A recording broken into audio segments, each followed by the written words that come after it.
Go, but do not sin. நீர் போகலாம், இனி பாவம் செய்யாதீர். யோவான் 8:11.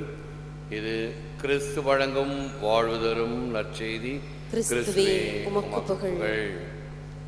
இயேசுவில் அன்பார்ந்த சகோதர சகோதரிகளே, அன்பார்ந்த தொலைக்காட்சி விசுவாசிகளே, teach me to fill another's woe, to hide the fault I see, that mercy I to others show, that mercy showed to me.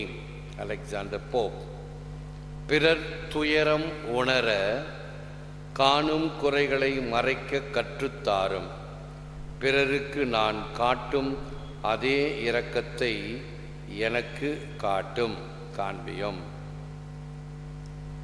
குற்றம் தன்னை நாடாது குணம் தன்னை நாடும் கடவுள். இறைவனுடைய ஒரு தனிப்பெரும் கருணை நம் குற்றங்களை ஒரு பொருட்டாக கருதாமல், அந்த ஊதாரி மைந்தனின் ஓமையிலே இந்த தந்தையினுடைய இரக்கப்பெருக்கினுடைய சிறந்த பண்பு அதுதான். அவன் தந்தையின் அன்பை உதறிவிட்டு சென்றாலும் கொஞ்சம் கூட முகம் கோணாது திரும்பி வந்த அந்த ஊதாரி மைந்தனை கட்டி அணைத்து உச்சி மோந்து மகிழுகின்ற தந்தை. குற்றம் தன்னை நாடாது. Have a heart that never hardens, a temper that never tires, and a touch that never hurts.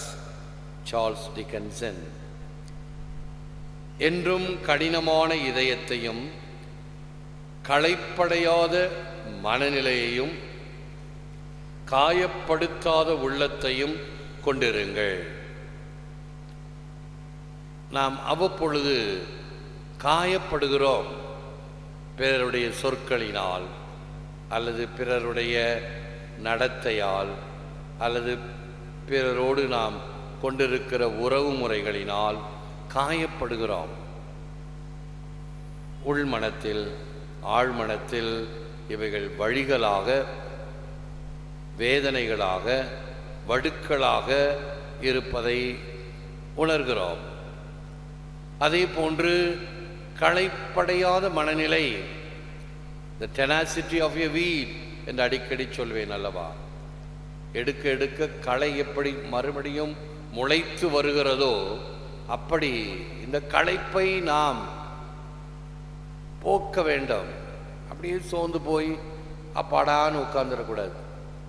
கொஞ்சம் ஓய்வெடுத்து மறுபடியும் அந்த தொடர் பயணத்திலே நாம் செல்ல வேண்டும். இந்த வேளாங்கண்ணி பக்தர்களை பாருங்கள், கோயிலுக்கு வந்து தங்குறாங்க. நீண்ட தூரம் நடக்க வேண்டும். அந்த நடக்கிற வலி, கால் வலி, வேதனை, உடம்பெல்லாம் வலி, அப்படியே படுத்து தூங்குறாங்க. சுகமாக தான் இருக்குது. சரி போதும், இங்கே எப்படி தூங்கிட்டு திருப்பி வீட்டுக்கு போவோம் என்று நினைப்பார்களா? இல்லை. அது வலியாக இருந்தாலும் சரி, வேதனையாக இருந்தாலும் சரி, கொஞ்சம் ஓய்வு எடுத்தேனா மறுபடியும் பயணத்தை தொடர்கிறேனா என்று தொடர்கிறார்கள் அல்லவா.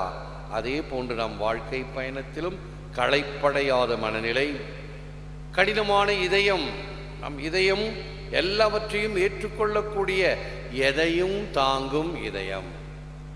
இங்கே மெரினா பீச்சில் அண்ணாதுரையினுடைய கல்லறையில் இவர்கள் இப்படி எழுதியிருக்கிறது, எதையும் தாங்கும் இதயம் இங்கே உறங்கி கொண்டிருக்கிறது. நிச்சயமாக ஒரு அரசியல் தலைவர் என்று சொன்னால் எத்தனை பிரச்சனைகள். இங்கே பாருங்கள், ஏகப்பட்ட பிரச்சனைகள். லாரி ஸ்ட்ரைக் ஒரு பக்கம், விவசாயிகள் ஸ்ட்ரைக்கு டெல்லியில், இன்றைக்கி 10க்கு பந்துன்னு வேற சொல்லியிருக்கிறாங்க. பந்துன்னு சொன்னோடனே பல குழப்பங்கள். இன்றைக்கி பள்ளிக்கூடம் இருக்குமா, இது இருக்குமா என்று நமக்குள் ஐயப்பாடு. ஆக இவைகள் எல்லாம் தலைவராக இருக்கக்கூடியவர்களுக்கு வேதனையாக இருக்கும். பிரச்சனைகள், முடிவெடுக்க முடியாது, என்ன செய்வது? ஆகவே எதையும் தாங்குகின்ற இதயம் வேண்டும், கடினமான இதயம் வேண்டும். எனக்கு ஒரு அனுபவம் இருக்கிறது. நான் இளம் குருவாக ஐடிஐயில் இருக்கும் பொழுது அந்த பிரச்சனைகள் ஒன்று மேலே ஒன்று பிரச்சனை தாங்க முடியல. சரி போய் பிஷப்புக்கிட்ட சொல்லுவோம், என்னதான் செய்யறதுன்னு தெரியலையேன்னு. படிக்கட்டு ஏறி அப்போ செல்நாதர் ஆண்டவர் வயசான தாத்தா அவர் உள்ளே இருப்பார். அங்கே ஏற்கனவே 2-3 குருக்கள் உட்கார்ந்து காரசாரமாக அங்கே விவாதம் நடந்துக்கிட்டு இருக்கோம். ஏதோ பிரச்சனை. அட போட, அவருக்கு 1008 பிரச்சனை, இந்த பிரச்சனையில் ஏன் பிரச்சனை வேறு சொல்லுவேனே, நானே பார்த்துக்கிறேன் அப்படின்னு திரும்பி வந்துடுவேன். இவைகளெல்லாம் உண்மை. வாழ்க்கை என்பது பிரச்சனைகளால் ஆனது. ஆனால் ஒவ்வொரு பிரச்சனைக்கும் தீர்வு உண்டு. என்ன தீர்வு? ஒன்று நாம சுயமாக சிந்தித்து முடிவெடுப்பது, அல்லது 1-2 பேரை கலந்து வைத்து, அதுதான் நாம் இந்த மீட்டிங் எல்லாம் போடுறோம். போர்டு மீட்டிங்கோ அல்லது எக்ஸிக்யூட்டிவ் மீட்டிங்கோ 4 பேர் சேர்ந்து சிந்திக்கும் பொழுது ஒரு முடிவை எடுப்பதற்கு நமக்கு உதவி வருகிறது. நாம் சிந்திக்காத ஒரு கோணத்தில் மற்றவர்கள் சிந்திக்கக்கூடும். அப்படிப்பட்ட ஒரு முடிவோடு தீர்க்கமான சிந்தனையுடன் நாம் சந்திக்க வேண்டும் பிரச்சனைகளை. பயந்து ஓடுதல் அல்லது மூடி மறைத்தலோ அல்ல, அல்லது சமாளிஃபிகேஷன் சொல்லுவாங்க. ஏதாவது சொல்லி சமாளி, நாளைக்கு பார்த்துக்கலாம் என்று அல்ல. இதை நான் எப்படி தீர்வு காண்பது? இந்த பிரச்சனைக்கு தீர்வு காண வேண்டும். இந்த நெருப்பு கோழி என்ன செய்யுமா? ஏதாவது ஒரு பிரச்சனைனா நேராக ஓடி போய் மணலில் போய் தலையை விட்டுக்கும், பிரச்சனை தீர்ந்து போச்சு அப்படின்னு நினச்சிக்குமா? பிரச்சனை தீராது. பிரச்சனை என்றால் அதை நாம் தீர்வு காண சந்திக்க வேண்டும். There is no fool like a logical fool, because he is committed to defending his foolishness. G.K. Chesterton. வாதிடும் மூடனை போல் ஒரு முட்டாள் இல்லை, ஏனெனில் அவன் தன் அறிவின்மையை தற்காத்து கொள்வதிலேயே முனைப்பாயிருப்பான். அடிக்கடி சொல்வார்கள், பேசாம இருந்தா கூட உன்னை ஒரு பொருட்டாக கருதுவார்கள். வாய் திறந்து பேசுனா சர்தான் கடைஞ்செடுத்த முட்டாள் போல இருக்குது அப்படின்னு நம்மையே நாம் ப்ரூவ் செய்வோம். நான் ஒரு முட்டாள் என்பதை வாய் திறந்து என்னையே காட்டி கொடுக்கிறேன். அமைதியாக இருந்தால் ஒருவேளை அவர்கள் அப்படி முடிவெடுப்பதற்கு முடியாமல் போகலாம். ஏனென்றால் எந்த ஒரு மூடனும் தன்னுடைய வாய் சொல்லால் தன்னை வெளிப்படுத்துகிறான். ஆற்றில் விழுந்து அழுவோரை கைதூக்கி அவர் துயரம் மாற்றி விடாரை அடாமல் தண்டிக்காமல் விடுவை கொள், மாய வினை சேற்றில் விழுந்து திகைப்பேனை நீ கண்டு தேற்றி கரையேற்றி விடாமல் இருப்பது அழகல்ல என் ஐயனே. இப்படி நான் தவித்து கொண்டு இருக்கும் பொழுது என்னை பரிதவிக்க விட்டு வேடிக்கை பார்க்காதே. இறைவா, என்னை கரம் பிடித்து கரை சேர். என்னுடைய துன்பத் துயரங்களை எல்லாம் நீ ஓடச் செய், என்னை விட்டு அகலச் செய்.